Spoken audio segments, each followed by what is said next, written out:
So as pretty much everyone knows by now, P Diddy has officially been indicted and arrested by the feds on federal charges for racketeering, trafficking, and prostitution. And of course, this case is already shaping up to be one of the most scandalous, dramatic, insane cases that we've probably ever seen in America. Because the amount of celebrities that are going to be implicated either directly or indirectly to what Diddy had going on, there's going to be basically like a million shoes that are going to drop, and each one is going to be bigger than the last. And so with all that excitement going on, I'm launching a new series on this channel called Diddy Do It. It's going to tell you everything you need to know about the Diddy case, giving you updates at least once a month with all the news, all the updates, all the revelations, everything that's coming out about this case, at least legally speaking. And of course, that's because, if you don't know, my name's Scotty O, aka Gen Z Attorney, and I'm a criminal prosecutor in North Carolina, and on this channel, that's what I do. I cover criminal cases, constitutional cases, and use my experience in being in a courtroom every day and working to put bad guys in jail to talk about high-profile criminal cases like this one and give you some of my insight and perspective on what's really going on. So if that's something you're interested in, then be sure to drop a like and let me know you want to see more content like this,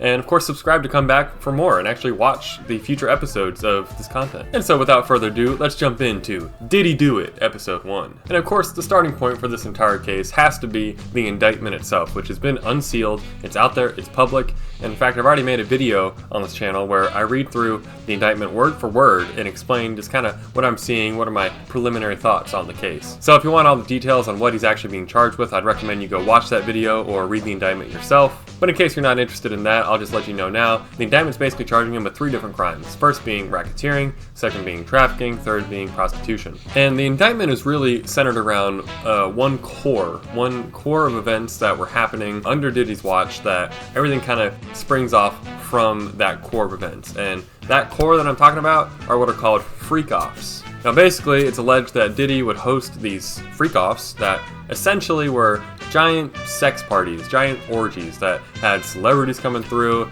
and getting their freak on, doing some crazy stuff. Now you may be wondering, how is that racketeering? How is that a criminal enterprise to just throw crazy parties? Well, hypothetical viewer with a great question. Essentially, in organizing these parties, he would do a few different things that really took it from the realm of just being a crazy party to actual illegality, an actual criminal enterprise. And first off, what he had a habit of doing was spiking the food and spiking the drinks with drugs that people did not know were in there to get them to be looser, to get them to have more fun and do crazier things. And so right, you've got involuntarily intoxicating people with different narcotics, different illicit drugs. That's the first thing that's like, okay, that's not cool. Second thing, he also happened to be coercing women into participating in these freak-offs and having sex either with himself or with other sex workers or with other guests of the party by essentially trafficking them into doing so through one of 3 methods, that being force, fraud, or coercion. It's 3 elements of trafficking. And the way he was doing that was essentially using his position of authority, his position of power within the music industry to make these requests of these women, with the understanding being that if you don't do what I say, then I'm either going to physically beat you up, or I'm going to use my power and influence to make sure you never work in the music industry ever again, or sometimes do both. And so right, that's how you get to this trafficking charge of how he was coercing these women to come and participate where they really were not allowed to say no. And in fact, he was organizing them to be brought across state lines to come in, which also then leads to our prostitution charge, how he was organizing interstate travel for the purposes of prostitution. And so right, so you've got involuntary intoxication, giving people drugs without them knowing. You've got the trafficking that's going on by coercing women into participating in these freak-offs, and which, by the way, the freak-offs were so crazy, some of them lasted for days at a time, and in fact, they would actually hook up the performers with an actual IV drip with fluids and nutrients to replenish them after going through a very physically straining freak-off. So yeah, that's how crazy these parties got, which then leads to the final element of illegality here, that being apparently Diddy had a habit of secretly recording these freak-offs. So he would have these people coming in doing these crazy things. He'd have his celebrity friends coming through getting their freak on. First off, little did anyone know they're being drugged, A. B, little did anyone know that the women there had a pretty good chance that they were not there by their own consent. And C, no one knew that he was secretly recording, catching all of it, all the festivities in 4K. And right, it was that fact, the fact that he had this video evidence now of these powerful people doing things that are very compromising. That is and what was being used to essentially further perpetuate his power, his influence, because anyone knew if they crossed him, they could be exposed, they could be blacklisted. Yeah, it was a position of insulated power that no one could go after him, which is why this was essentially kind of an open secret that everyone knew how crazy Diddy's parties got, but no one really spoke out anything beyond that with any more details. Which, yeah, by the way, going back to the craziness of the freak-offs, I'm sure most people know this already. It's kind of been the biggest meme that's come out of this whole case. When the feds raided his properties looking for evidence, they seized 1,000 bottles of baby oil and lube from his properties. 1,000 bottles? Like, yeah, the things that are alleged to have been done in these freak-offs as far as the sexual activity that was going on, yeah, you don't need 1,000 bottles of baby oil if you're not getting your freak on at a Diddy party. Which then, yeah, leads to one of the worst examples I've probably ever seen of bad representation by an attorney for their client, because Diddy's attorney did an interview where he was asked about this 1,000 bottles of baby oil, and he just had a terrible answer. He had one of the worst answers I think I've ever seen. And if I were Diddy, I'd be thinking about firing this guy, because my goodness, this is not good representation for your client in the court of public opinion. So yeah, watch this clip. Look at this answer when he was asked about the 1,000 bottles of baby oil. How do you explain 1,000 bottles of baby oil? I don't know where the number 1,000 came. The U.S. attorney said it. I can't imagine it's thousands. I mean, you know, and I'm not really sure what the baby oil has to do with anything. They're essentially saying it's a lubricant for an orgy. I guess. I don't know what you need 1,000. One bottle of baby oil goes a long way. I don't know what you need 1,000 for. I mean, he has a big house. He buys in bulk. You know, I think they have Costco's in every place where he has a home.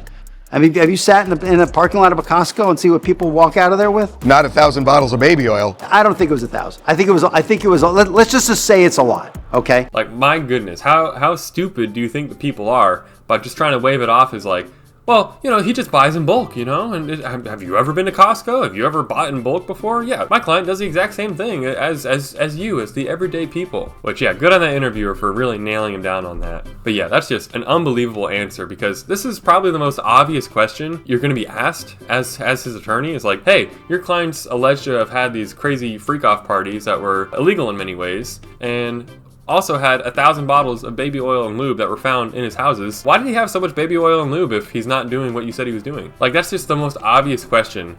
And to not have anticipated that question, to not have a good answer to give the interviewer, yeah, that's just borderline malpractice in my opinion. But yeah, that kind of brings me to the overall big picture of this indictment and of what Diddy is alleged to have done. Because if you think about it, basically, it kind of is a combination of Harvey Weinstein and Jeffrey Epstein, if all this turns out to be true. Because if you remember Harvey Weinstein, huge movie executive, basically using his position of power in the movie business to coerce women into having sex with him and doing other things for him under the threat, either implicit or explicit, that if you refuse him, if you refuse anything that he wants, then any potential career in Hollywood is over with. And we've seen Hollywood actors, Brendan Fraser being probably the biggest example, someone who gets assaulted, comes public with it, and then all of a sudden he's out of a career for the next 10, 15, 20 years. And Brendan Fraser, he was a big name actor when this happened, and then just poof, overnight, gone, is not able to get work anymore. So that's basically what Weinstein was doing, using his position of power in the business, the fact that he had his own business and he has all these connections, to coerce women into doing things for him. If you read the indictment, yeah, that's basically the same thing Diddy is charged with doing, except in the music business, and use that implicit or explicit threat that you don't cross him if you want to keep your job, if you want to keep working in this industry. So right, in that respect, he's like Harvey Weinstein. But then in this other respect, he's like Jeffrey Epstein, because the fact that he was having all these rich and famous and powerful people come party it up with him, but then catching it all in 4K and having that video evidence as potential blackmail that can be used to then also get what he wants and make him untouchable. Right, it's the same reason Jeffrey Epstein got away with it for so long, because no one was able to come forward and go after him, because if they did, then they would get exposed themselves. And then of course on top of that, you've got the coercion element of it, where Epstein was forcing these women. He would get them to do it maybe one time, but then he'd have them on video doing something that they would be embarrassed of and didn't want getting out, and then now he's got them in his clutches, he's got them in his web, and now they're unable to escape. They have to use their position to then recruit more women. So yeah, like I said, if these charges prove to be true, Diddy is basically a combination of Weinstein and Epstein, which is kind of mind-boggling that he was able to do this for so long and get away with it. So right, that takes us then from the indictment, from the facts that are being alleged, to the arrest itself,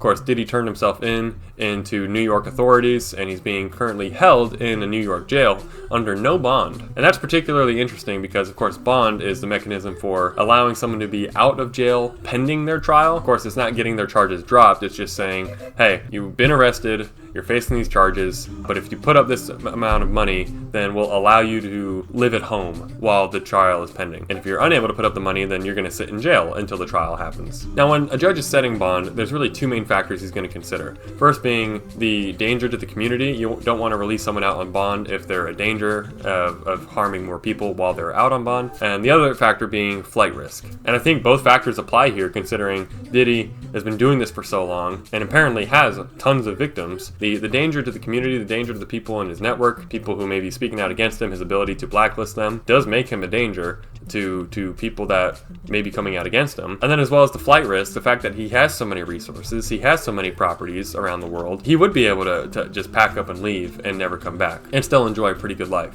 And so right, for those reasons, that's why the judge denied any bond whatsoever. And that's, get this, despite the attorney offering, saying, Judge, just something, give us something, put him under a $50 million bond. We'll be okay with a $50 million bond because at least he'll still be able to pay that and just be on house arrest or something after that. But yeah, judge was like, nope, no bond whatsoever. He's going to sit in jail until we have this trial. Which then, interestingly enough, sitting in jail, he's now been placed on suicide watch, which whether or not he's actually suicidal, don't really know. Could be another example of what happened with Jeffrey Epstein, who was placed on suicide watch but then was conveniently forgotten about or wasn't checked on frequently enough, and then the cameras weren't working, and then boom, next thing you know, he winds up dead, and certainly had no relation, no tie to any of the rich and powerful and important people that were potentially about to be exposed by Epstein and his client list and people who visited his island and whatnot, and as well as the videos he had in his possession. Certainly no one was afraid that any of that might come out and might want to do something to Epstein. And so now here we have the same exact situation where there's a lot of rich and powerful people who would probably be very happy if Diddy just went away forever,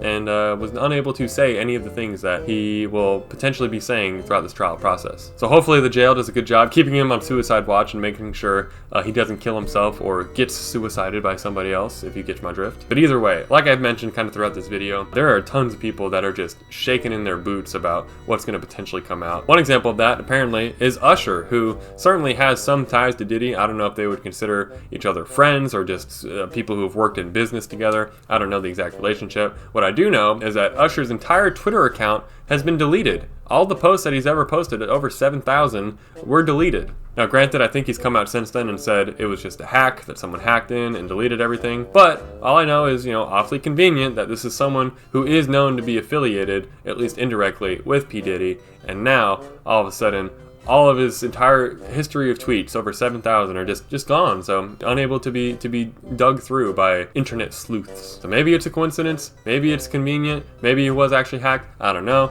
But I think certainly the timing of it is certainly quite fishy, quite suspicious. But all I do know is that as this process plays out, as the legal process plays out, we will certainly be getting more information. But even then, even if the legal process does not reveal too much, we have since learned that not one, but two different groups are going to be making documentaries on the facts of what's alleged in this indictment, for example. One being the folks who made the Quiet on Set documentary about Nickelodeon and their executives and producers, how they were abusing their child actors, similar to Weinstein, were using their positions of authority in the Hollywood industry to prevent anyone from coming out and speaking out against them. Until, of course, this production company is able to go interview these child actors and get their sides of the story and able to actually fully expose the types of things that were going on. Right, that company did a great job with that documentary, Quiet on Set, highly recommend if you haven't seen it. But on top of that, 50 Cent, the rapper, he's also going to be making a documentary with his production company. So one way or another, we're going to find out what fully happened here. And all I know is it's going to be spicy, it's going to be saucy, it's going to be dramatic. Oh, it's going to be everything we could hope for as observers, of course. So with all that in mind, that's really all I've got to say for this Did He Do It Episode 1, the September update edition. And if you like getting updates about this case, then be sure to drop a like down below to let me know to make more of them. And of course, if you like this kind of content generally, then subscribe